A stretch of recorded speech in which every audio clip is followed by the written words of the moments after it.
शुरू करता हूँ। हिंदी रंगमंच या रंगमंच, इसका मकसद क्या है? रंगमंच है क्या? रंगमंच एक सामाजिक घटना है और वो सामाजिक घटना कई स्तरों पर चलती है। नाटककार के आलेख में, निर्देशक की पूरी परिकल्पना में, पार्श्वरंग कर्मियों के डिजाइनिंग में,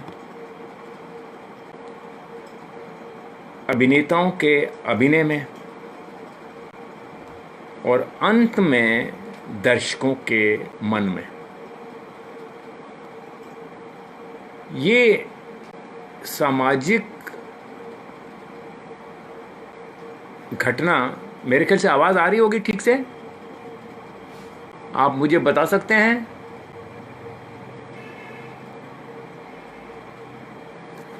दोस्त, आपको ही शुरू करना है तो मैंने स्टार्ट तो कर दिया है।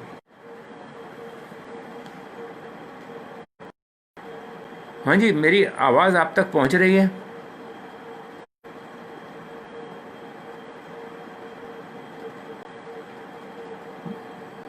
बलवंत जी, आप बताइएगा, मुझे कोई तो बता दे।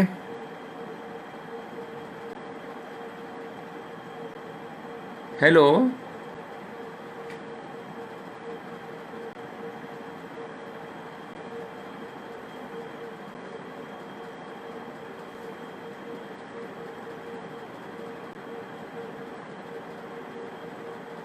मेरी आवाज आप तक है?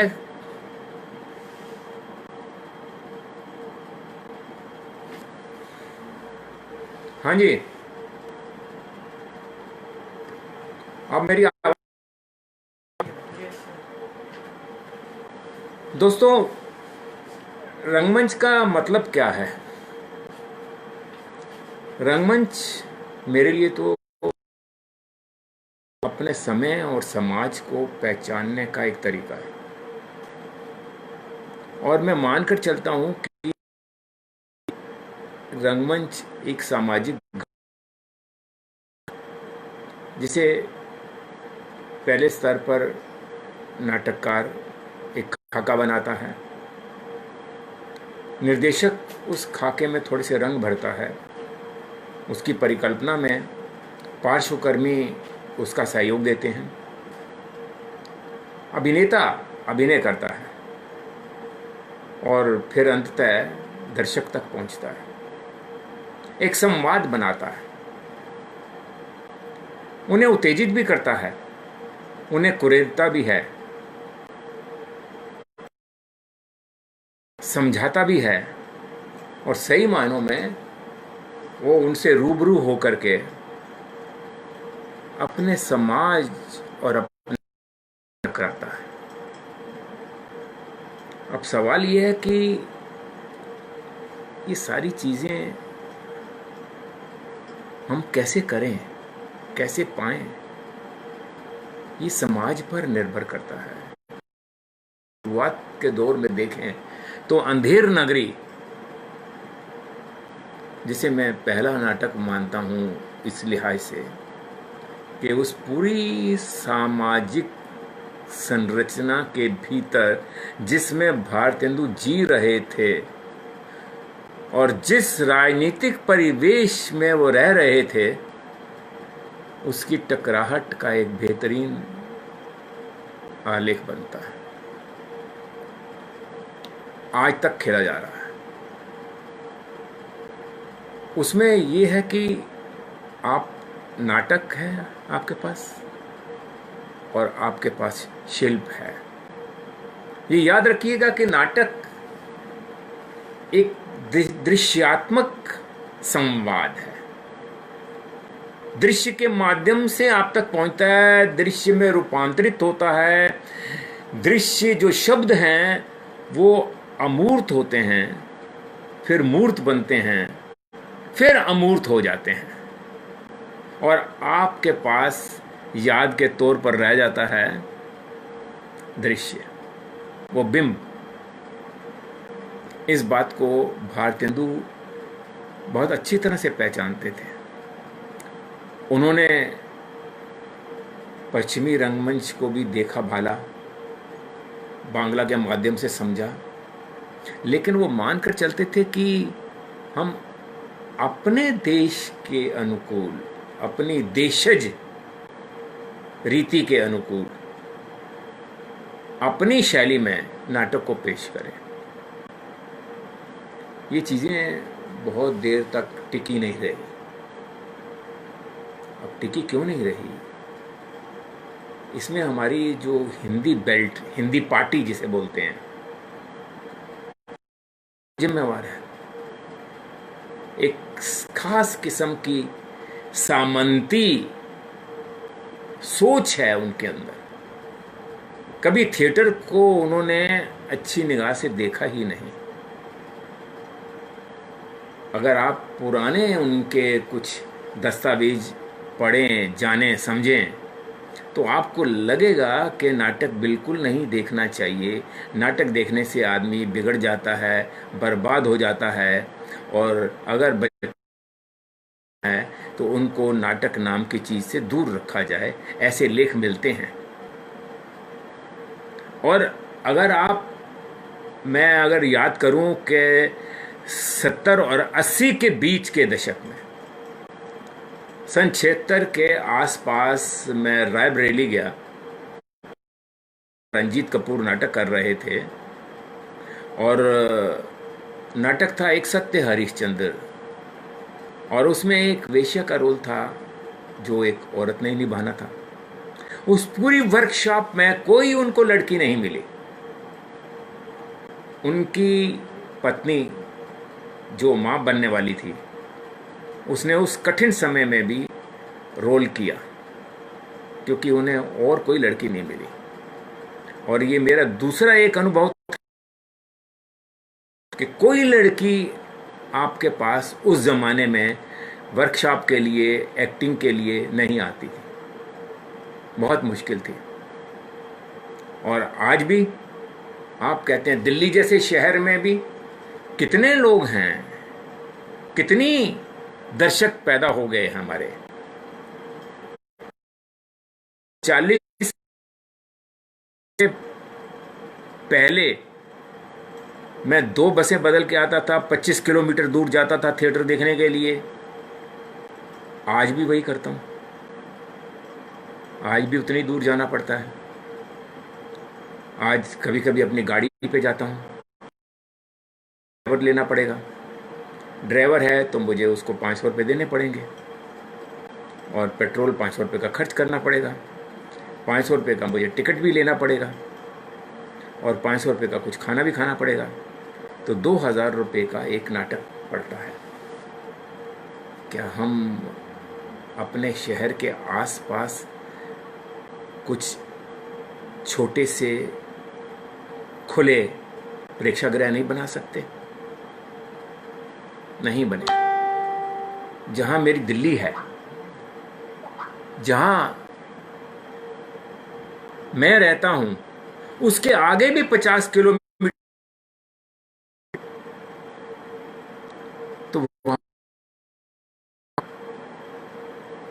दिल्ली इतनी बड़ी हो गई है और रंगमंच का केंद्र एक ही है, मंडी हाउस। और शहरों की दिक्कतें तो आप देख ही लेंगे। जब 3 रुपए का टिकट होता था तो हमारे पास 3 रुपए नहीं होते थे। आज 500 रुपये का टिकट है, तब 500 रुपये नहीं है मेरे पास। तो नाटक तो वंचित रहा। और नाटक क्यों देखा जाए? वो 500 रुपये का पिज़्ज़ा लोग खा लेंगे लेकिन नाटक नहीं देखेंगे। आदत नहीं बनी। ये आदत कहाँ से बनेगी आपकी? ये आदत आपकी स्कूल से बनेगी, फिर आपके कॉलेज से। हम हर वक्त यही क्यों मानकर चलें कि रंगकर्मी ही सब कुछ करेंगे? और अब तक जो किया है वो शौकिया रंगकर्मियों ने ही किया है। जो रंगमंच आपको दिखाई दे रहा है वो शौकिया रंगमंच ने, रंगकर्मियों की सत्ता का नहीं है।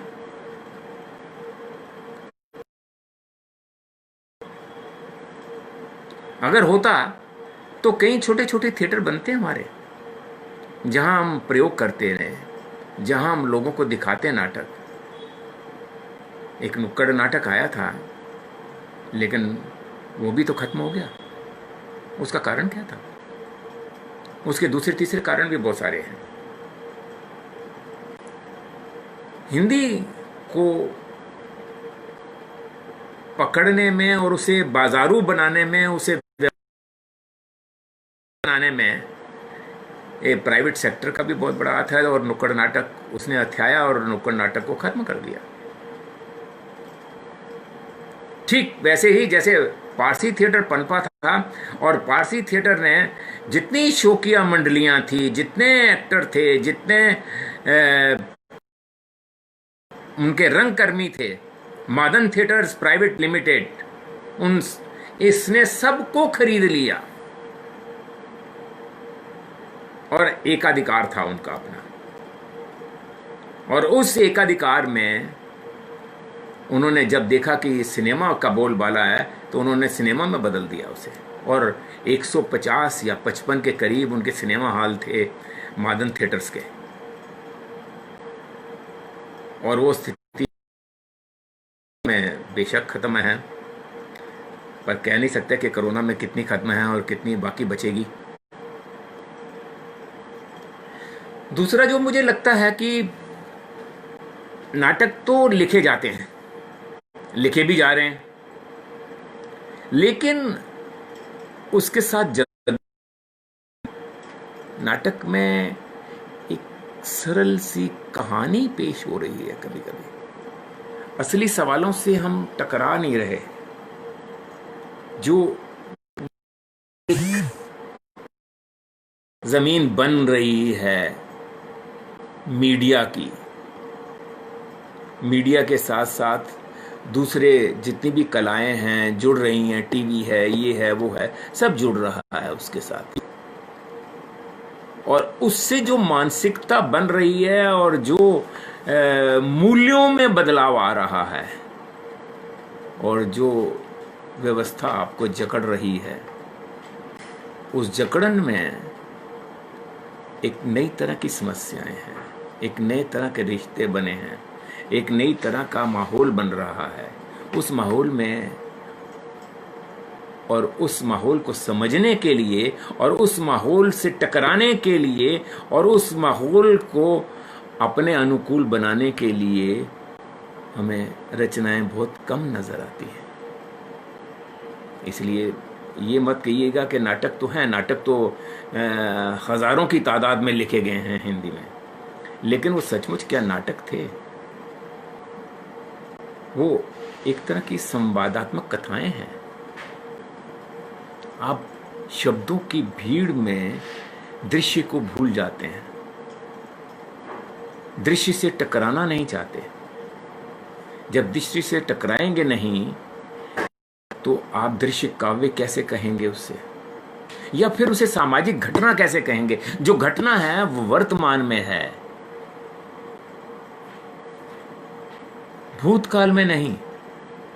भविष्य में होगी या नहीं होगी आप नहीं जानते, लेकिन जो वर्तमान की घटना है, उस वर्तमान की घटना को आप घटित होते हुए दिखाते हैं। तो घटित होते हुए दिखाने का मतलब ही है कि दृश्य में दृश्य के साथ जोड़ना उसे। एक तो ये हमारी एक बहुत बड़ी कमी है कि हम नए कथ्य के अनुकूल, ऐसा नहीं है कि सभी नहीं कर रहे, कई नाटककार हैं जो कर रहे हैं। जैसे फिलहाल जैसे आसिफ है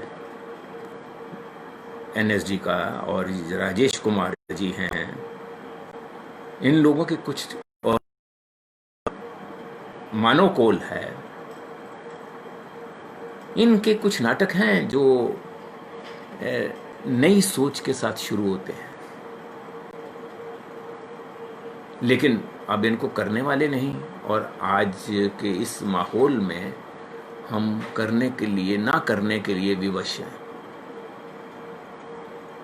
लेकिन ये संकट हमेशा पहला संकट नहीं है, हमेशा से संकट आया है। भारतेंदु ने एक आंदोलन शुरू किया। भारतेंदु ने 8-10 लोगों को तैयार किया, नाटक लिखे गए, नाटककार पैदा हुए, मंडलियां बनी देश में। लेकिन उसके बाद में 19वीं शताब्दी के शुरुआत में सिर्फ एक माधव शुक्ल पैदा हुए थे, और उसके बाद में कोई नाटककार नहीं बना, कोई रंगकर्मी नहीं बना। और माधव शुक्ल ऐसे थे कि जो नाटककार भी थे, अभिनेता भी थे, संगठनकर्ता भी थे, और गायक भी थे बहुत अच्छे। हिज मास्टर वॉइस में उनके रिकॉर्ड मिलते थे। और सबसे बड़ी बात कि गरम दल के सक्रिय राजनेता थे। इलाहाबाद में, लखनऊ, कोलकाता में, और उन्होंने कई मंडलियां बनाई और नाटक को सक्रिय रखा। आज कोलकाता में जो सक्रिय लोग हैं, ये उन्हीं की परंपरा के लोग हैं। लेकिन नाटक का आंदोलन नहीं आगे।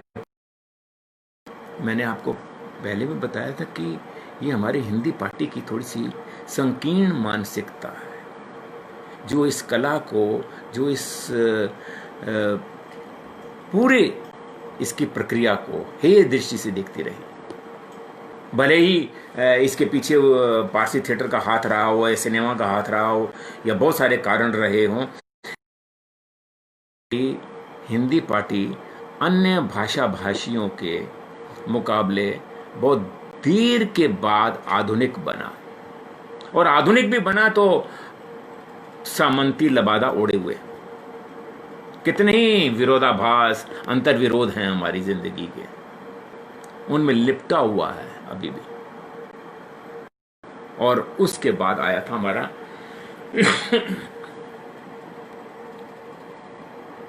इप्टा।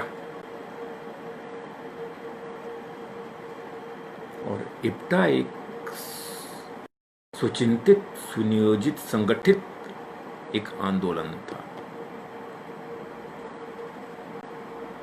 अगर आप शांतिवर्धन के, मैंने कुछ अभिनेताओं से मैं मिला हूँ उस ज़माने के लोगों से, और उनके विचारधारा को अब थोपा नहीं उसने अपने भारतवर्ष की अनेक नृत्य की, लोक कलाओं की, क्लासिकल संगीत की, फोक थिएटर, पारंपरिक नाट्य रूपों की अनेक चीजों को डाइजेस्ट करते हुए, पचाते हुए, उसने डिस्कवरी ऑफ इंडिया, अमर भारत जैसे कई नाटक किए। लेकिन वो एक बहुत बड़े परिप्रेक्ष्य को लेकर के चलते थे। लेकिन उन्होंने अकेलची गोष्ठ नाम से आज के नुक्कड़ नाटक के टक्कर के थे। लेकिन वो आंदोलन कुछ अपने अंतर विरोधों के कारण और कुछ व्यवस्था के विरोध के कारण वो धीरे धीरे समाप्त हो गया। वो 52 के बाद, 1952 के बाद, ये नहीं कहना या बंद हो गया, अब भी कई प्रदेशों में इप्टा सक्रिय है, लेकिन वो पहले जैसी स्फूर्ति, उत्तेजना नहीं है।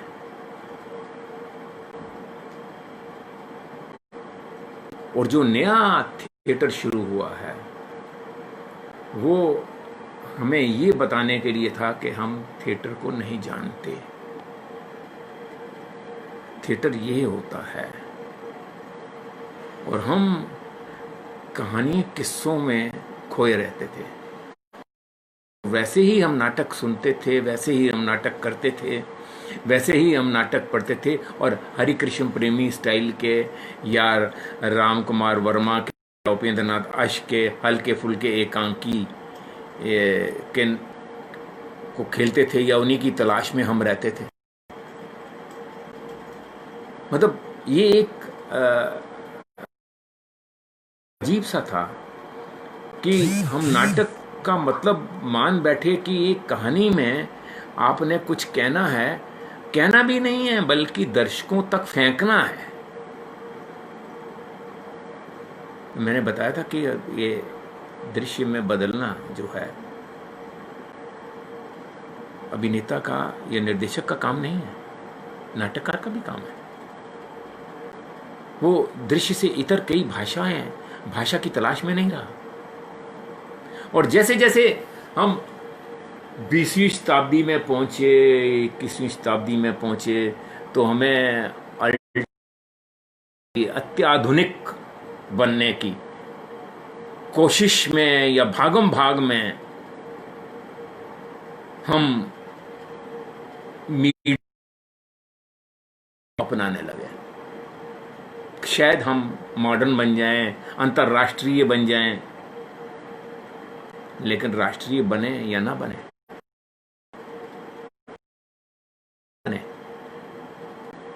क्षेत्रीयता की पहचान, अगर आप जम्मू में हैं तो जम्मू की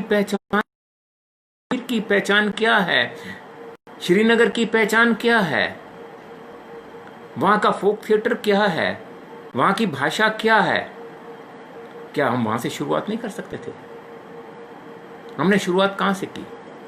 पश्चिमी स्टाइल के लिखे हुए नाटकों से।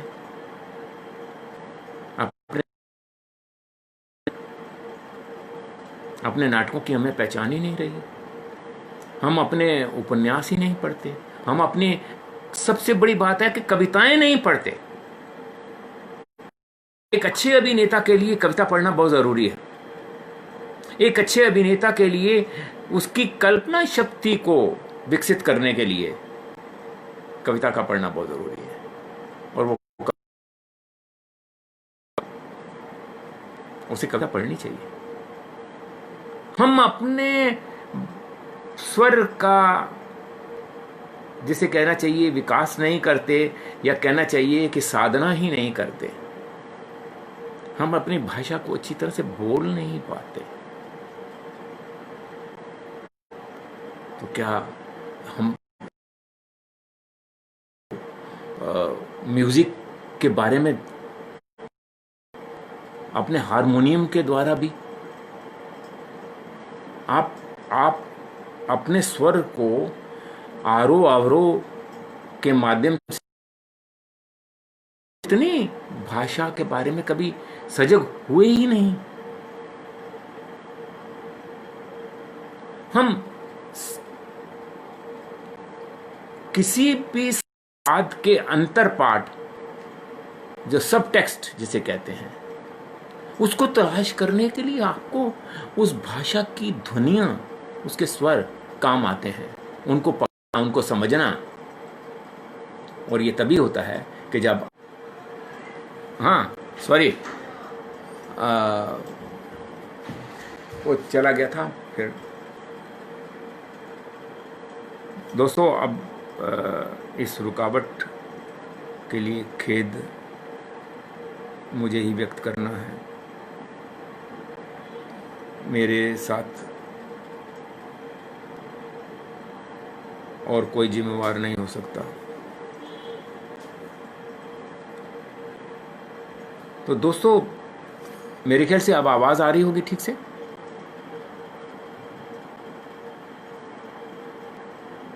नीरज जी बता सकते हैं आप? नीरज जी, नीरज कांत दोस्त, क्या मैं आप तक पहुंच पा रहा हूं? चल रहा हूं? तो ये एक दो चीजें हैं जो हमें समझनी हैं, और उस सामाजिक घटना को भरपूर बनाने के लिए, और जिसे कहना चाहिए कि प्रभावशाली बनाने के लिए, हमें बहुत सारे काम करने हैं। और जो मैं बात कर रहा था क्षेत्रीय होने के लिए, तो हमारी क्षेत्रीय पहचान भी बनी रहनी चाहिए।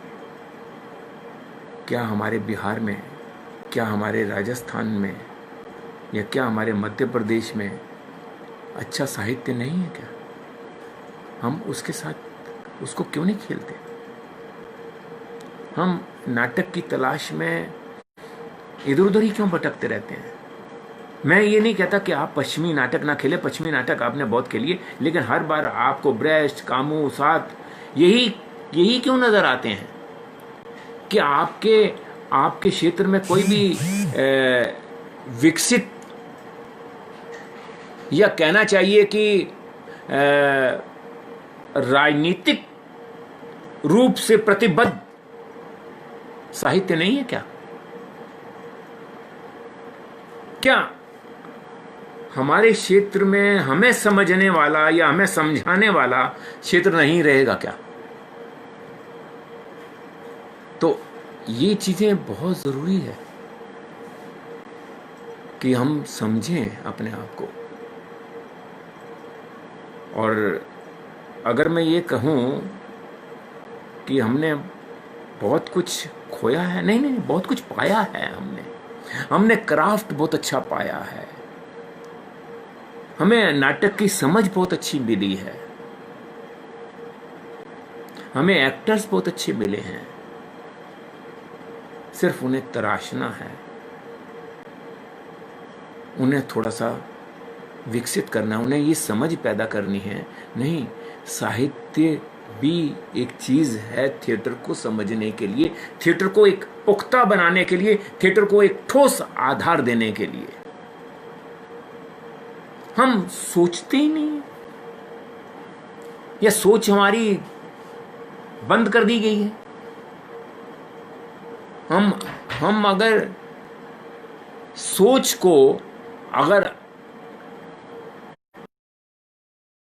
बहुत सारी चीजें पढ़नी पड़ेगी।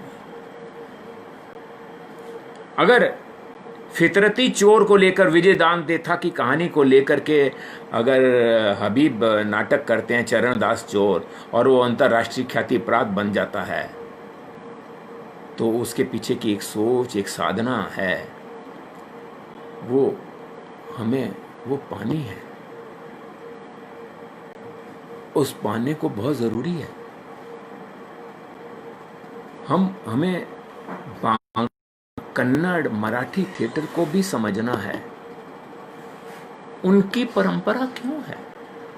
क्यों हर महीने के बजट में पहले थिएटर का भी बजट होता है और हमारे यहाँ अखबार का बजट तक नहीं होता? हम हिंदी का पहले अखबार, अंग्रेजी का पहले खरीदते हैं और हिंदी का बाद में देखेंगे कि टोन में रहने देते हैं। कितने लोग हैं जो अपनी किताबें खरीदते हैं और पढ़ते हैं? विकास क्या अल्ट्रा मॉड कपड़े पहनने से ही हो सकता है क्या? या विचार के स्तर पर भी हो सकता है? मुझे पूर्णचंद्र जोशी की किताबें हैं, कुछ नाम मुझे सबके याद नहीं है, सबके क्या एक के भी याद नहीं है, लेकिन पूर्णचंद्र जोशी की कई किताबें हैं जो उन्होंने अपने गांव को, शहर को, संचार माध्यम को लेकर के उन्होंने कई लेख लिखे हैं।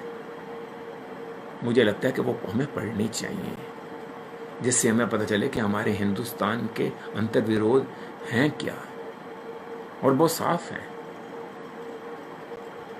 अगर रुकावट है तो है, और रुकावट तो बहुत सारी हैं दोस्त। हमें असली मुद्दों से बहुत भटकाया जा रहा है। जब असली मुद्दे हम भटक जाएंगे तो हमारे पास रहेगा क्या? क्योंकि ये हर एक व्यवस्था, हर एक सत्ता थिएटर से ही क्यों घबराती है? नील दर्पण एक नाटक था। जब एक नील दर्पण नाटक था तो नील दर्पण नाटक के कारण ही ये परफॉर्मेंस एक्ट लगा था, और ये परफॉर्मेंस एक्ट जो है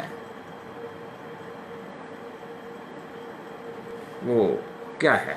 डर है, एक काल्पनिक भय भी है उनका कि हम कहीं सवाल ना करने लगे। सवालों से लोग घबराते हैं, हमें सवाल करना आना चाहिए। और एक अच्छा नाटक सवाल पैदा करता है, एक अच्छा नाटक आपको कुरेदता है, एक अच्छा नाटक आपसे बतियाता है, एक अच्छा नाटक आपको सभ्य बनाता है, बाहरी रूप से नहीं, अंदर से। भी उन मूल्यों को भरता है जिन मूल्यों से आप बेहतर इंसान बनते हैं। इसलिए मेरे लिए ये बहुत कुछ है कि हम अच्छे इंसान बने रहें। बस हम अंतर्राष्ट्रीय बन पाएं या ना बन पाएं तो ना बने, लेकिन हम अपने क्षेत्रीय लोगों से तो गहरे रूप से जुड़े। हम अपने लोगों से जुड़ते ही नहीं। अगर दिल्ली जैसे शहर में मान लीजिए, भारंगम की मैं बात नहीं कर रहा कि भारंगम में बहुत सारी भीड़ हो जाती है और भारंगम में लोग बहुत सारे जुड़ते हैं, मैं उसकी बात नहीं कर रहा। उसके दूसरे तीसरे कई रीजंस हैं, उन पे अलग बहस करूंगा। लेकिन ऑडियंस है कहाँ? 1000 थी तो आप 7000 हो गई, 8000 हो गई, 10,000 हो गई, चलिए 1.5 करोड़ की 2 करोड़ की आबादी में अगर आप 10,000 पैदा भी कर लेंगे तो क्या है आपका? अगर एक ज़माने में हमारे टाइम में अगर 3 रुपये टिकट होता था और आप 500 रुपये टिकट होने लगा है, तो क्या हमें सुविधा पाने का अधिकार नहीं है क्या?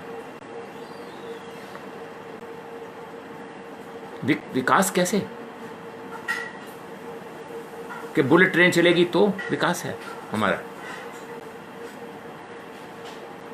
अगर नहीं चलेगी तो हम क्या अविकसित हैं, असभ्य हैं, पिछड़े हुए हैं?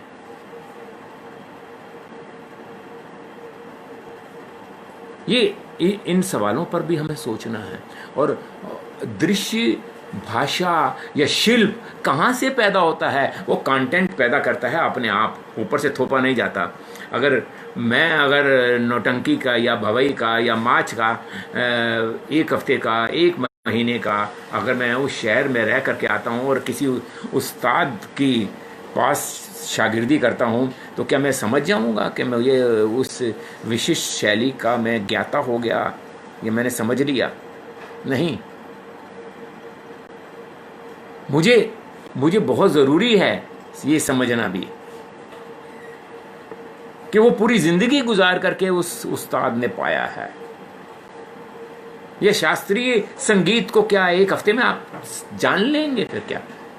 अगर वो नहीं जान सकते तो क्या आप भरतनाट्यम कर लेंगे 1 हफ्ते में? नहीं। तो नहीं कर सकते तो आप कैसे किसी एक पारंपरिक नाट्य रूप को 1 हफ्ते में, 2 हफ्ते में, 4 हफ्ते में पा जाएंगे? कोई अलंकरण नहीं है, ये कोई बाहरी वेशभूषा को सजाने का माध्यम नहीं है, टोटका नहीं है। ये अपने तय जुड़ी हुई एक भाषा है। इसीलिए ये भाषा है, उसमें तमाम चीज़ों के बावजूद वो पारंपरिक जो नाट्य रूप है वो अश्लील नहीं होता कभी भी, गौर श्रृंगारिक होने के बावजूद। लुम्पन वर्ग का नहीं है वो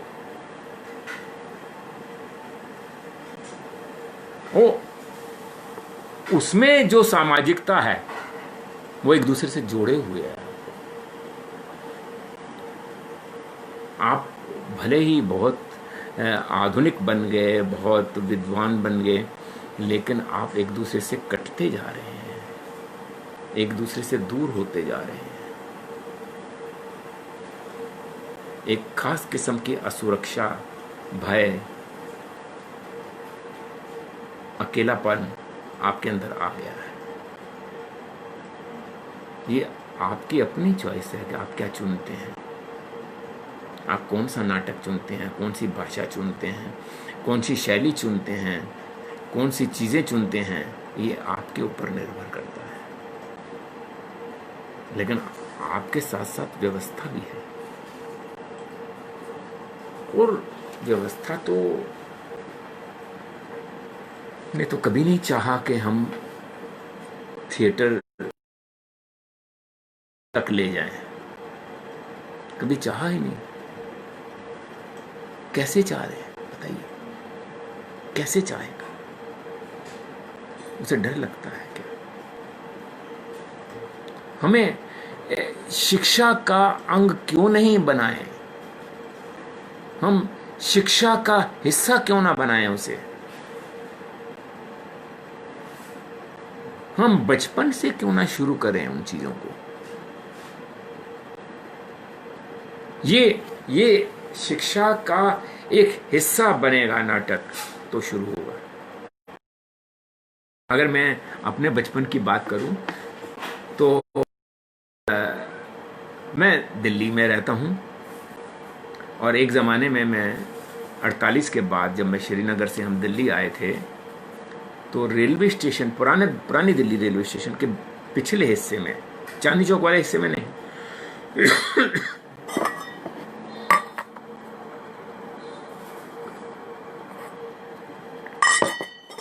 हैमिल्टन रोड पे रहते थे। और पुल पार करने के बाद एक दिल्ली पब्लिक लाइब्रेरी थी। उस लाइब्रेरी में ये आज़ादी के बाद की चीज़ें हैं जो शुरू हुई थी, कि उसमें कई तरह के क्लब बने थे और एक टीवी क्लब भी था। और पूरी दिल्ली में उस ज़माने में 15 एक्सैक्ट थे दिल्ली में। जब मैं 9th क्लास में था तो इट मीन्स सन 60-61 की बात है। तो वहाँ से ट्रेनिंग ली हमने, कि क्योंकि वहाँ तब था कि हिंदुस्तान की कलाओं को कैसे संजोया जाए, सुरक्षित रखा जाए, उनका इस्तेमाल किया जाए। तो ये एक लाइब्रेरी उसका एक हिस्सा था, और उसी के तहत संगीत नाटक अकादमी और नेशनल स्कूल ऑफ ड्रामा, साहित्य अकादमी, ललित कला अकादमी ये बनी। लेकिन धीरे धीरे वो एक कैलेंडर के रूप में, जिसे कहना चाहिए कि हो गई,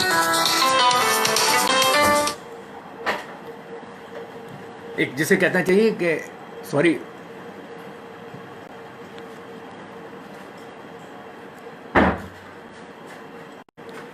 एक कैलेंडर के, फिर क्षमा चाहूंगा। जो मैं कैलेंडर की बात कर रहा था, कि कैलेंडर में यह है कि इस साल में हमें 6 प्रोग्राम करने हैं, 12 करने हैं, 24 करने हैं, 50 करने हैं, तो उनको हम टिक मार्क करते जाते हैं कि ये हमने कर दी।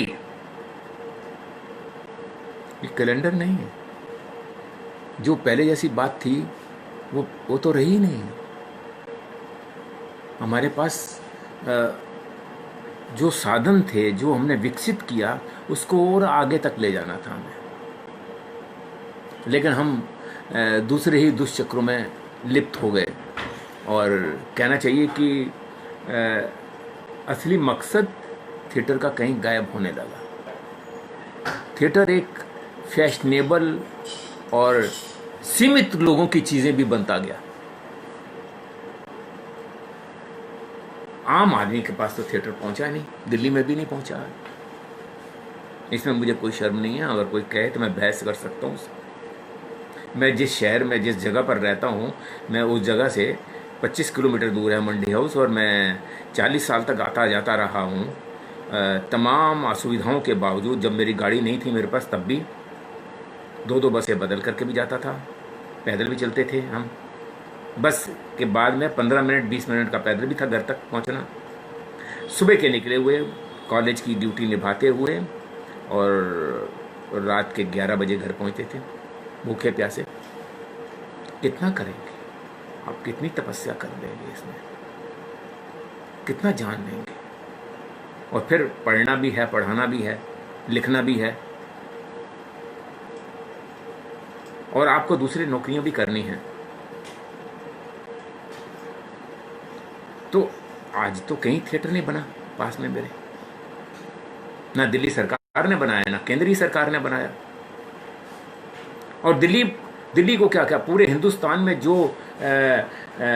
6 या 7 जोन्स में, हिस्सों में बांटा गया है हिंदुस्तान को, और वो कला केंद्र बना दिए गए हैं, कल्चरल सेंटर जो बना दिए गए हैं, उनके बारे में हम जानते भी नहीं। वही है उनका कैलेंडर है कि साल में कितने प्रोग्राम किए आपने, इतने किए, बात खत्म। ठीक है, आपने कितने लेख लिखे, आपने कितने प्रदर्शन किए, अच्छा 100 किए, ठीक है, आप इस जॉब के लायक हैं, ये काम मिल सकता है आपको। क्या हम अपनी गिनती बनाते जाएं बस? दोस्तों ये बहुत सारी चीज़ें हैं और कोरोना के कारण हम बहुत ज़्यादा चिंतित हैं। मुझे नहीं लगता कि हमें इतनी हड़बड़ी करनी चाहिए और इतनी तेज़ी के साथ बहुत सारे निष्कर्ष निकाल देने चाहिए। अभी तो हमें अपने बेसिक जो 40 साल पहले की समस्याएं थी वो आज भी हैं, वो आज भी मैं उन्हीं से टकरा रहा हूँ, आज भी मुझे वही पिंच करती हैं, मुझे दुख देती हैं जितनी कि 40 साल पहले देती थी। कुछ हो सकता है हाई फाई बहुत इंटेलेक्चुअल अंदाज के कुछ लोग हों जिनको थिएटर से बहुत कुछ मिला हो, लेकिन नहीं दोस्तों, थिएटर तो जो 60 70 80 के आसपास था वो तो आज नहीं है,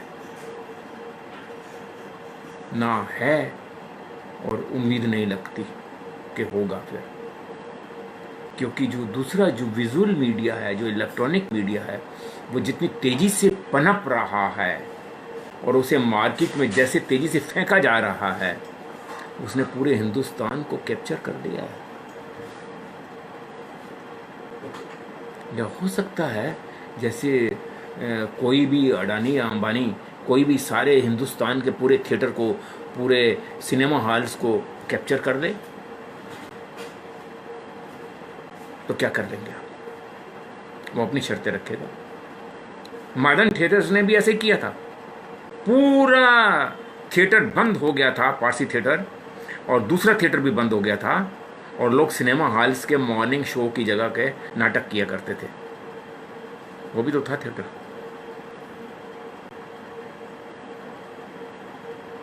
तो मेरे ख्याल से वक्त तो हो गया है। अगर आप मुझे इजाज़त दें तो मैं कुछ लोगों के सवालों के जवाब देना चाहूँगा। अगर आप पूछना चाहें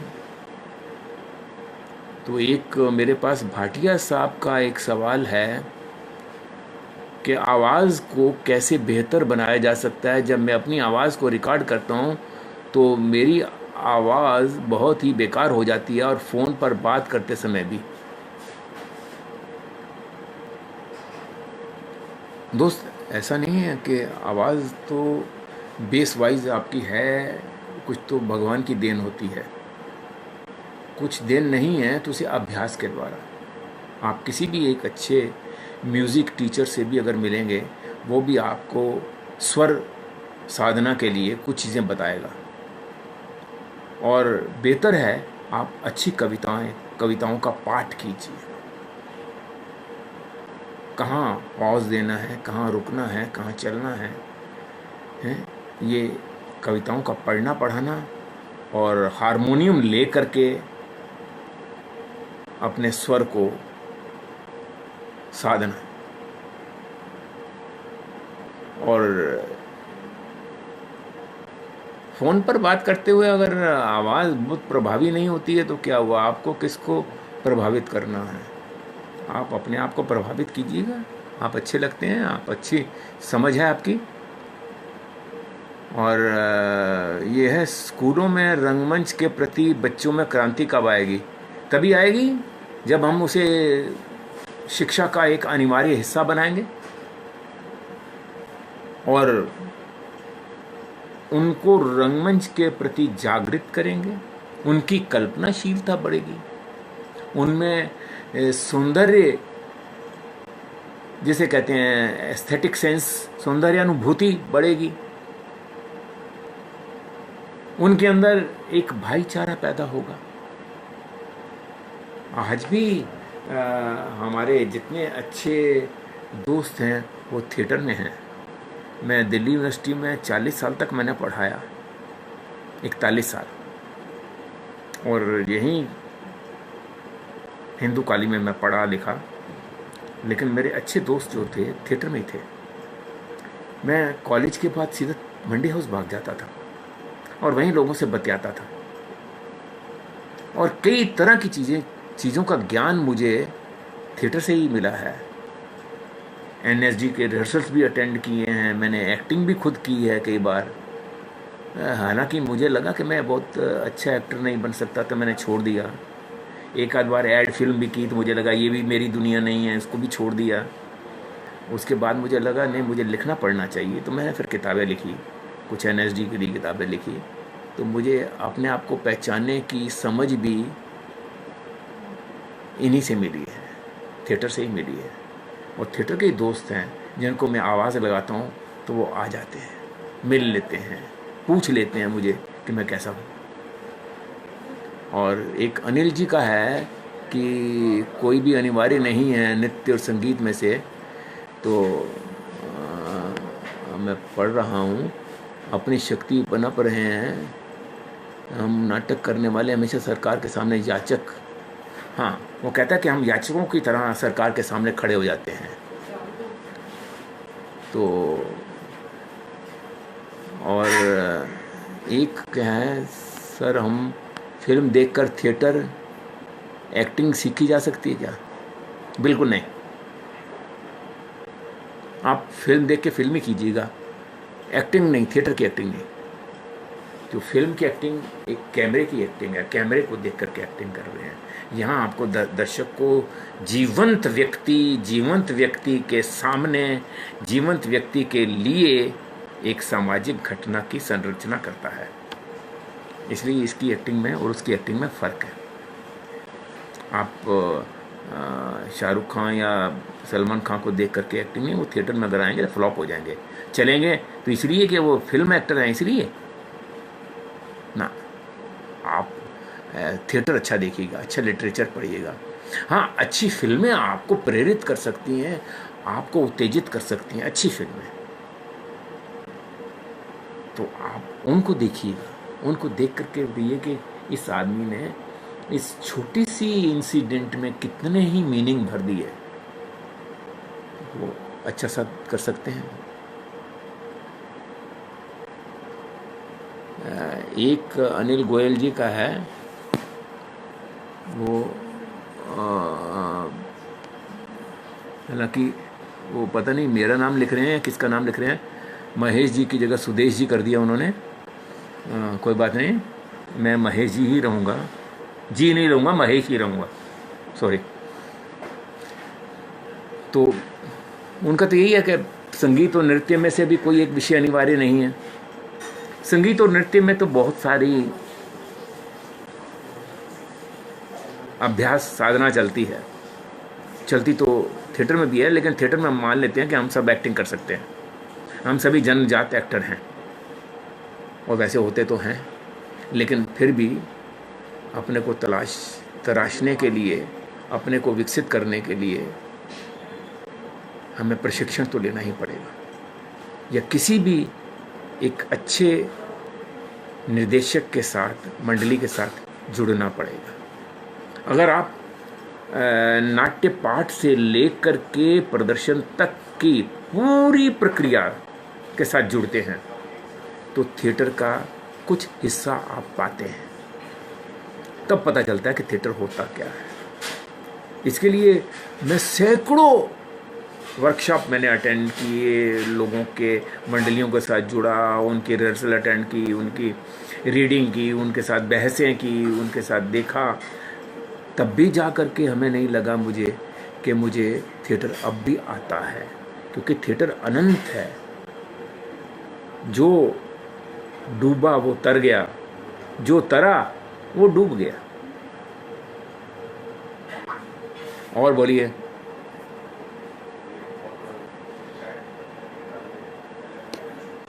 और किसी से कोई बात करनी हो बताइए। Is watching with you. और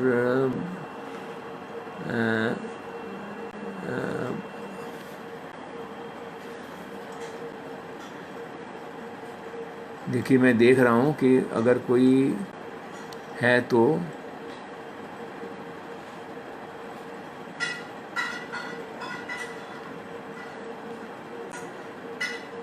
लोग किंग एडिपस करना पसंद करते हैं, गांधी को लोग करते नहीं हैं।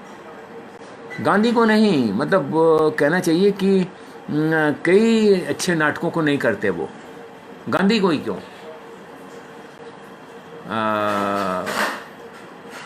बहुत सारी चीज़ें हैं जो हमें करनी चाहिए। मैं अगर शेक्सपियर को करता हूँ तो मैं कालिदास को क्यों नहीं करूँ। कालिदास को भी मुझे समझना है। और बताइए, एनएसडी आपके मेरे ज़माने के क्या है? एनएसडी रेपेट्री आपके और मेरे ज़माने के माहौल में क्या फ़र्क पाया?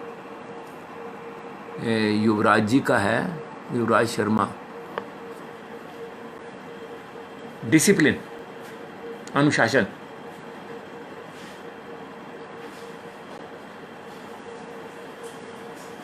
और दूसरा जिसे कहते हैं रियाज, अभ्यास बार बार नहीं कर रहा। पहले बहुत डेडिकेट, और एक था कि क्या एक अभिनेता का अंतर्मन खाली स्पेस की तरह होना चाहिए?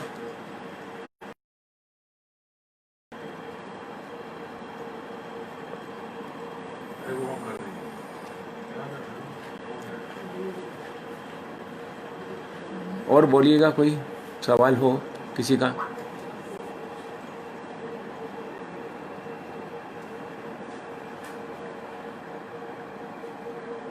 मेरे ख्याल से मैं काफ़ी वक्त हो गया, लगभग 1 घंटा हो गया, तो नटरंग जम्मू वालों की तरफ से मैं 1 कप चाय का ऑर्डर करता हूँ।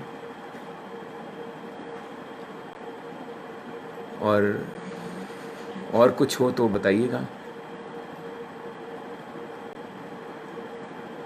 वैसे मेरा मन है, अगर वक्त मिला तो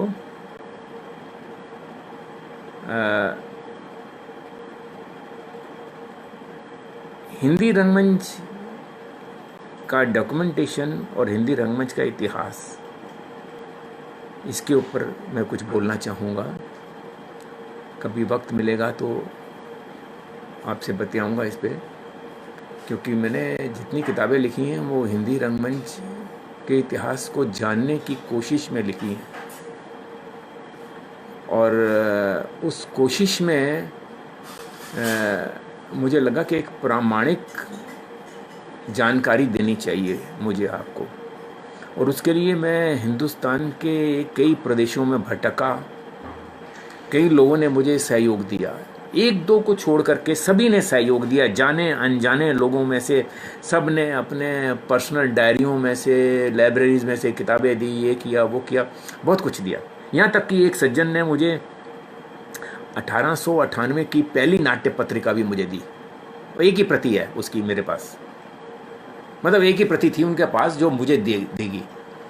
तो इस तरह से मैंने इतिहास को जानने की कोशिश की कि हिंदी रंगमंच का इतिहास क्या है, हिंदी रंगमंच से मैं रूबरू कैसे हूँ। मैंने एक लेटेस्ट मेरी एक किताब है, वो हिंदी रंगमंच एक दृश्य यात्रा, जो राष्ट्रीय नाट्य विद्यालय से प्रकाशित हुई है। उसमें मैंने कोशिश की है कि हिंदी रंगमंच को पहचाना जाए। अगर आपको लगे तो उसे पढ़िएगा कभी। तो हिंदी रंगमंच के बारे में बहुत सारी जिज्ञासाओं का अंत तो उसी में हो जाएगा, और शेष जब कभी आप बुलाएंगे तो हाजिर हो जाऊंगा। फिलहाल विदा लूँ आपसे, ताकि आप भी बहुत कुछ मुझे बर्दाश्त कर रहे होंगे कि मैंने क्या क्या बोला है, क्या क्या नहीं किया है, हैं? तो आप सब लोगों को मेरा नमस्कार। फिर मिलते हैं आपको अगली बार के लिए, ठीक है? ओके सर, बाय, शुभकामनाएं।